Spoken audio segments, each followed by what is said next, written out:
여러분 반갑습니다. 여러분과 같이 성경으로 은혜 나누게 돼서 참 반갑습니다. 기도하겠습니다. 은혜로우신 주님, 오늘도 저희와 함께하여 주시옵소서. 그리고 말씀을 통해서 우리에게 말씀하여 주시옵고 그것이 우리에게 힘이 되게 하옵소서. 예수님 이름으로 기도하옵나이다. 아멘. 오늘 여러분과 같이 은혜 나눌 말씀은 드디어 창세기 11장으로 들어오게 됐습니다. 바벨탑 사건이지요. 9절 말씀 한 말씀 봉독하겠습니다.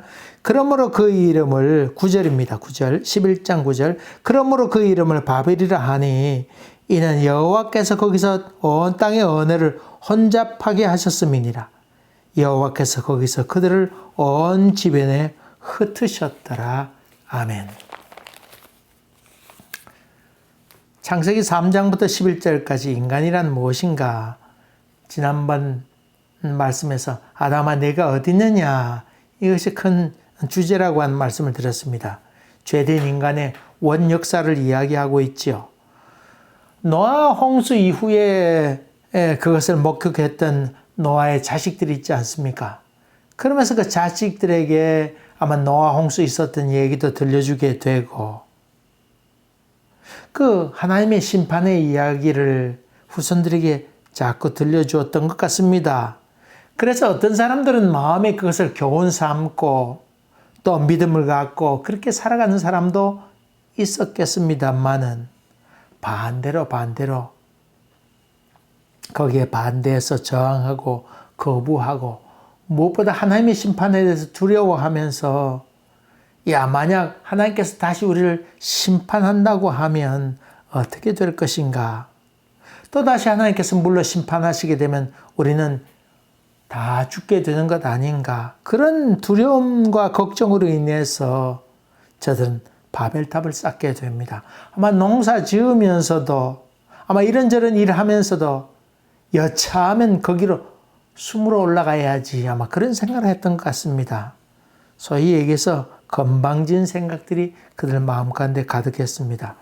당시 물질적으로도 넉넉했던 것 같습니다. 비옥했습니다. 저들이 높은 탑을 쌓았다고 하는 것도 여유로웠으니까 탑을 쌓지요. 먹고 살기 바빴으면 그럴 여유가 없었을 것 아닙니까? 또 벽돌로 구웠다고 한 돌을 구워서 올렸다고 하는 것도 예사로운 기술이 사실 아닙니다. 여러분 그 일본 그릇이 나무로 되어 있지요. 우리 조선 땅이나 이런 우리 한반도 대한민국 땅에는 옛날부터 자기로 된 그릇이 있지 않았습니까? 그것은 흙을 굽는 기술이 쉽지 않았다고 하는 것을 얘기하지요. 그래서 문명이 발달하게 됐는데 그런 거 도자기 굽는 기술자들을 일본에 다 데려가고 어쩌면 그 사람들이 납치해 갔다고 하는 얘기도 있습니다만은 왕족들이 거기 도망갔다 그런 얘기도 있는데 어쨌든 간에 조선시대도 그렇고 이 사람들이 도자기 하는 사람들을 많이 데려갔습니다. 기술이 보통 불을 다루는 기술이 보통 아니라고 하는 얘기지요. 그리고 거기 보면 역청의 이야기 노아 방주에도 역청이 나오잖아요. 그것처럼 이번 이야기에도 역청의 얘기 나옵니다. 아마 거기에 유전이 있지 않았을까 그렇게 생각합니다. 벽돌 구웠다고 하는 것은 그 불 뗄 연료가 많이 있었다고 하는 얘기죠. 연료가 있었는데 이게 바로 역청이었던 것을 봅니다. 또 역청은 방수제 역할을 했죠. 그 노아 방주 만들 때도 그랬고 불 피우는 연료 역할도 했습니다. 근데 높은 탑을 쌓으려고 그렇게 역청을 연료로 사용해서 벽돌을 굽게 됩니다. 그리고 돌과 돌 사이에 세멘트 같은 것들이 그 당시에 없었으니까 역청을 넣어서 세멘트를 대신했다. 그렇게 얘기하지요.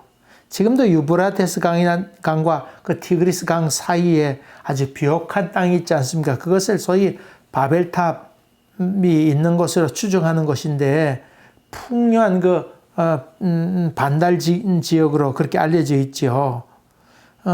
거기 흙으로 탑을 쌓은 유적이 많이 있습니다. 그 탑이 많이 있는데 신전도 많이 있죠. 소위 그 지구라트라고 하는 말인데 이것은 신전이 신전. 하나님과 교제했던 높이 쌓았던 탑을 지구라시라고 그랬는데 이런 것을 지을 때에 흙으로 지은 집들이 많이 있습니다. 근데 거기 종종 그 유브라데스 강이나 티그리스 강이 범람하게 되면 흙으로 된 집은 다 허물어질 것 아닙니까? 흙으로 벽돌을 찍어서 말려가지고 했다가 그 물이 차게 되면 그 허물어질 것 아닙니까? 근데 그것이 거의 다 그대로 남아있는 경우가 많이 있다고 하는 것입니다. 왜 그러냐 보았더니 그 흙으로 벽돌을 찧어서 이렇게 만들고는 그 다음에 거기다 뭘 까느냐면 소위 역청을 깔아서 두껍게 역청을 쭉 깔고는 그 위에 또 벽돌을 쌓고 이렇게 해서 지었기 때문에 소위 방수제 역할을 잘 했습니다. 이렇게 해서 탑이 무너지지 않도록 그렇게 잘 유지했던 것을 보게 됩니다. 겹겹이 쌓아서 범람에도 불구하고 건축물을 잘 유지할 수 있었던 것을 봅니다.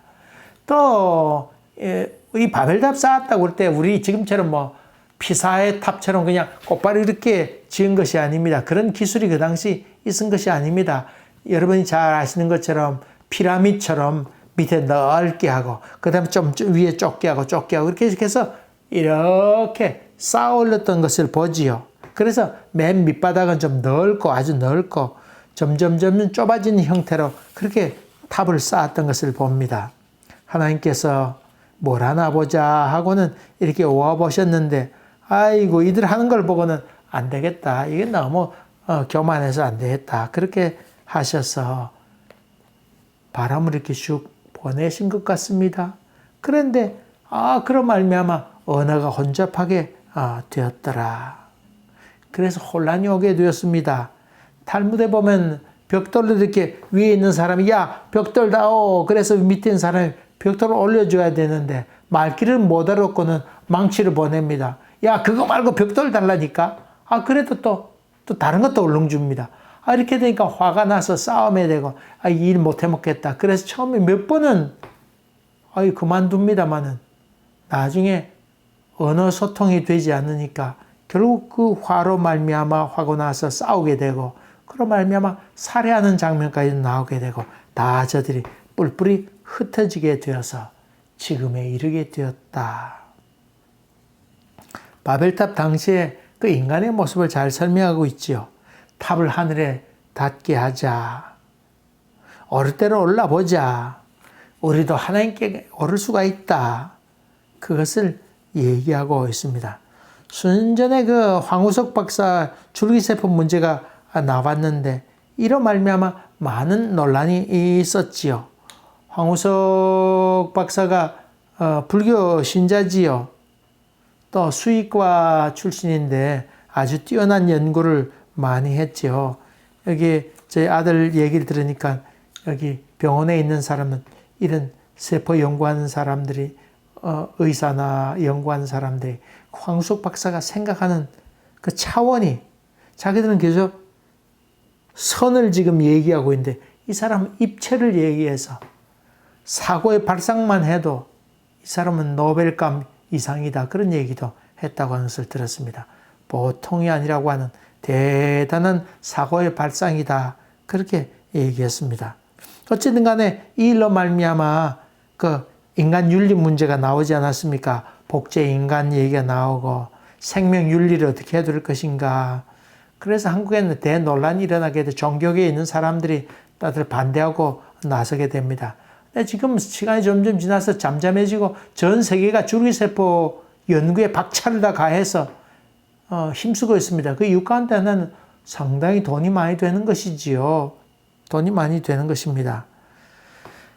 제가 보는 입장에는 과학 문명의 발달이 문제가 아니고 마음에 하나님이 없는 것이 문제이지요. 문제입니다.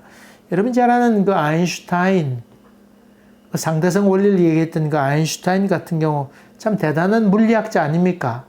아인슈타인은 신앙을 가졌습니다. 물론 기독교 신앙도 좀 있었지만 좀 범신론적인 생각을 많이 가졌던 사람입니다. 어떻게 신이 없을 수 있겠는가? 그 과학을 연구하면 연구할수록 어떻게 신이 없다고 얘기할 수 있는가? 그는 그렇게 얘기했습니다.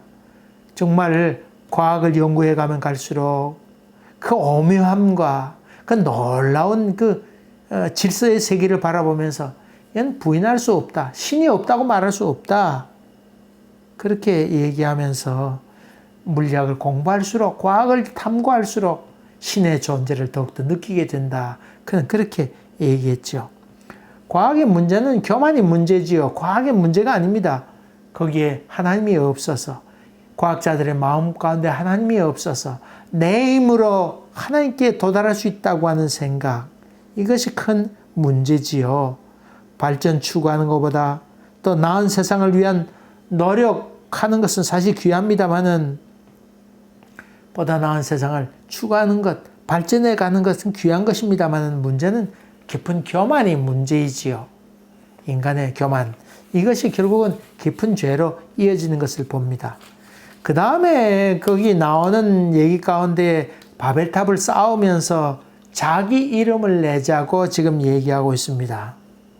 여러분, 이 신구약 성경 전체를 통해 특별히 예수님께서 오셔서 바리새인과 서기관들을 향하여 했던 말은 너의 의를 구하지 말라고 하는 것이지요.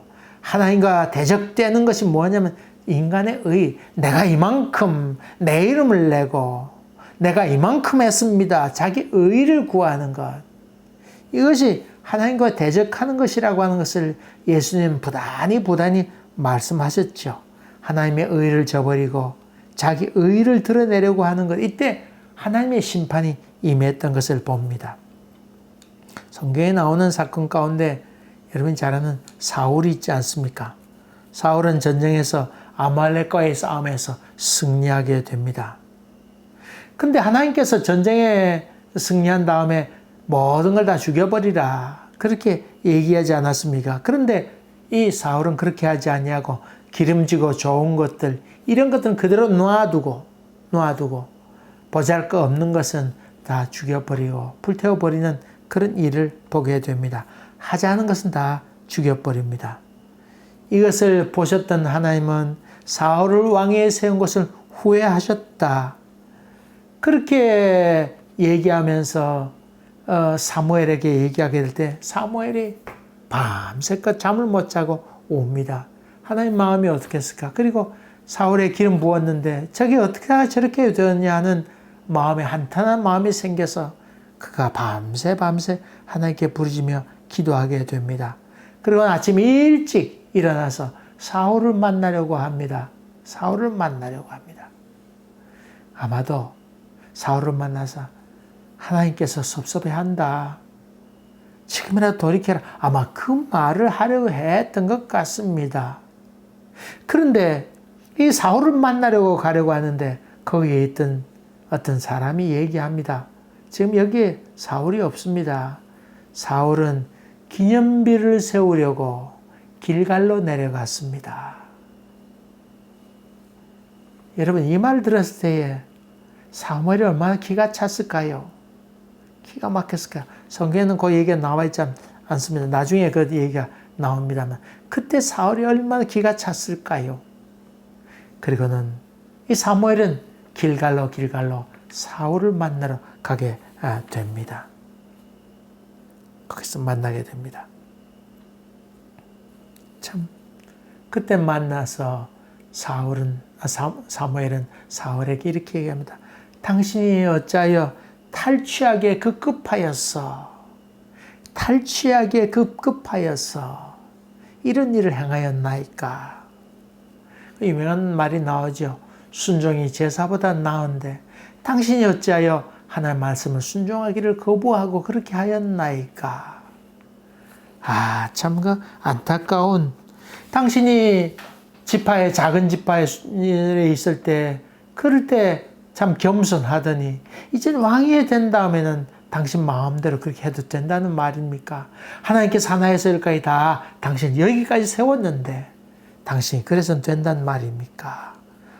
참 이렇게 아주 간곡하게 얘기하는데 그 말 들었던 사울이 내가 범죄하였나이다. 내 백성을 두려워하여 내가 그의 말을 청종하지 않았고 백성의 말을 들었나이다. 이미 때가 늦어서 사울은 뒤를 돌아보지 않냐고 떠나게 되는 사건을 보게 됩니다. 아마도 사울이 건성으로 회개한 것 같습니다. 여러분, 자기 기념비를 세우려고 했던 사울에 대해서 사무엘은 단호하게 이야기합니다. 여러분, 다른 건 몰라도 참 자기 의의를 구하는 일에 비껴서는 여러분 되시길 간절히 바랍니다. 또 하나 보고 싶은 것이 있습니다. 하나님께서 노아 방주 사건을 통해서 무지개를 보여주시면서 무지개 언약을 하지 않았습니까? 무지개는 활을 의미하는데 활을 하늘에 걸었다. 그 말은 전쟁을 선포하는 것을 이제 다 평화의 선포를 얘기한다고 하는 말씀을 지난번에 말씀드렸는데, 이 자식들에게 얘기하면서 하나님께서 무지개를 보내주면서 물로 심판하지 않겠다고 하는 것을 이 자식들에게 가르치고 교육했어야 옳았는데, 하나님의 선하심과 다시는 물로 심판하지 않겠다고 하는 그 약속, 하나님의 선하심에 대해서 가르쳐야 됐는데 저들을 가르치지 아니해서 이들은 도무지 하나님에 대해서 무지했다고 하는 것을 얘기하죠. 무지한 데다가 거기 고집까지 있게 되면 그건 큰 죄입니다. 큰 죄입니다. 이런 사건을 바라보면서, 바벨탑 사건을 바라보면서 오늘날에도 이것이 반복되는 것을 보게 됩니다. 언어의 혼잡으로 말미암아 그 결국 싸움이 일어나게 되고, 이것이 곧 바벨탑의 결론이라고 하는 것을 볼 수 있습니다. 소통의 부재가 됐습니다. 가치관이 혼란이 오게 되고, 세대 간의 가치관 차이가 있게 되고, 인종 간에, 또 아시아인 간에, 또 자기 민족 간에 이런 그 바벨탑 사건이 있는 것을 봅니다. 이념 간에도 얼마나 많이 차이가 있습니까? 좌파 우파 나뉘어서 얼마나 싸우고 죽일 듯이 달려듭니다. 걸핏하면 좌파니, 걸핏하면 우파니. 여러분, 백인 우월주의가 있어서 지금도 총을 들고 나서는 백인들이 얼마나 많이 있습니까? 참 이해하기 힘듭니다만 그 밑바탕에는 또 기독교가 또 지지하고 있는 것을 봅니다. 인종차별주의적인 기독교 말입니다. 또 빈부 간의 차이도 얼마나 있습니까? 이런 일들이 참 세계 곳곳에 많이 있는 것을 보게 되는데, 이런 그 바벨탑 사건을 깨트리는, 흩어지는 것을, 언어의 혼잡으로 말미암아 흩어지는 것을 회복하는 사건이 나오게 되는데 성경에 나옵니다. 그것이 바로 사도행전의 사건입니다. 이 사도행전에 보게 되면 성령이 저들 가운데 임하게 되었는데, 저들이 예루살렘에 모여서 간절히 기도하게 될 때 성령에 따라서, 성령이 말하게 하심을 따라서 말하게 되는데 방언으로 이야기하게 되었습니다. 각 나라 오순절을 맞이해서 다른 곳에서 사람들이 다 모여들게 되었는데, 예루살렘에 모여들게 되는데, 저들이 모여서 기도하는데 와와와 소리 지르면서 얘기하게 되는데, 듣고 보았더니 자기 지방말로 얘기하는 것을 목격하게 되고, 왜 우리말로 얘기하는가? 말을 이해하고 알아먹는 역사가 일어나게 되었다고 하는 것입니다. 바로 오순절 성령의 역사 사건이 바로 바벨탑 회복의 사건이라고 그렇게 볼 수 있지요. 우리 같은 동기 가운데 뉴욕에서 그 병원의 원목으로 있는 배정욱 목사님 쓴 글을 얼마 전에 보았습니다. 그 근무하는 병원이 뭐 캐톨릭 병원이래나 뭐 그 기독교 병원인데, 거기 갔더니 13호실이 병실이 없다고 하는 것입니다. 여러분, 13호 병실이 없다 그렇게 되면 여러분, 예수 믿는 사람 어떤 생각이 듭니까? 예수 믿는 사람도 뭐 그렇게 숫자에 기분 나빠해서 호실까지 없어야 되나? 이런 생각이 들지 않습니까? 저도 당장 그 얘기만 듣게 될 때에, 뭐 기독교 단체가 뭐 저러냐, 미신과 합류하냐, 13일에 금요일은 아주 비행기 타는 일도 적대잖아요. 근데 어쨌든 기독교 병원에 그럴 수 있는가? 그렇게 생각을 하는데, 배정우 목사 생각은 다릅니다. 미국 사람들이 두려워하는 숫자가 13 아닙니까? 굳이 환자들에게 13이라는 숫자를 주어서 두렵게 할 필요가 뭐가 있는가? 그래서 병원에서 배려해서, 그럼 여러분 중요한 말이죠. 배려해서 13호실을 병실을 없앴다고 하는 것입니다. 이태리 사람들은 18이라고 하는 숫자를 싫어해서 그 이태리 사람이라고 하는 것이 여권에 나와 있으면 출구도 18번으로 나가라는 얘기를 하지 않는다고 하는 것입니다. 18이라는 말은 여기까지만이라고 하는 의미가 그 이태리 사람들에게 있다고 하는 것입니다. 그래서 18 출구로 나가라는 말을 절대로 하지 않는다고 하는 것입니다. 또 이슬람 사람들이나 유대인들에는 돼지고기를 먹지 않잖아요. 그래서 돼지고기를 주지 않는다고 하는 것도 있겠고, 또 유대인들 환자가 죽게 되면 절대 다른 사람 손대지 않는다고 합니다. 랍비가 와서 손대기 전까지는 절대로 제 손을 대지 않는다고 하는 얘기 들으면서 환자가 죽게 되면 절대로 그 병원에서는 함부로 손대지 아니하고, 유대인들이 죽었을 경우에 손대지 아니하고 저들이 와서 손대기까지를 잘 기다려주는 것, 소위 이것을 배려라고 하는 것입니다. 여러분, 우리 기독교도 우리식으로 해라 하는 것이 막무가내 아닙니까? 그런 것들이 사실은 바벨탑 사건이 이후에 나온 그런 사건이라고 볼 수 있습니다. 이제 그런 것도 회복하면서 여유로움을 보여주게 되고, 한 걸음 더 나아가서 상대에 대한 깊은 배려, 이해와 배려를 한다고 하는 것이 이런 은혜의 회복이라고 볼 수 있습니다. 우리 마음 가운데 예수 그리스도가 오게 되면 나만이라고 생각했던 이런 고집스러운 생각들이 변하게 되고, 나는 이것을 지키지만은 상대에 대한 배려 때문에 이런 것들은 허락한다. 이런 깊은 여유로움이 우리 가운데 생겨야 된다고 하는 것입니다. 요즘 오늘 아침 뉴스를 듣게 되니까 북한에서 연락사무소를 폭파시켰다는 얘기 듣습니다. 몇십 년 동안 분단된 나라로 살지 않았습니까? 소통의 부재라고 봅니다. 서로 참 오랫동안 떨어져 있어서 가치관이 다르고 회담하는 방법도 다르고, 그래서 오랜 세월 동안 함께하지 못했던 결과로 나온 소통의 부재라고 봅니다.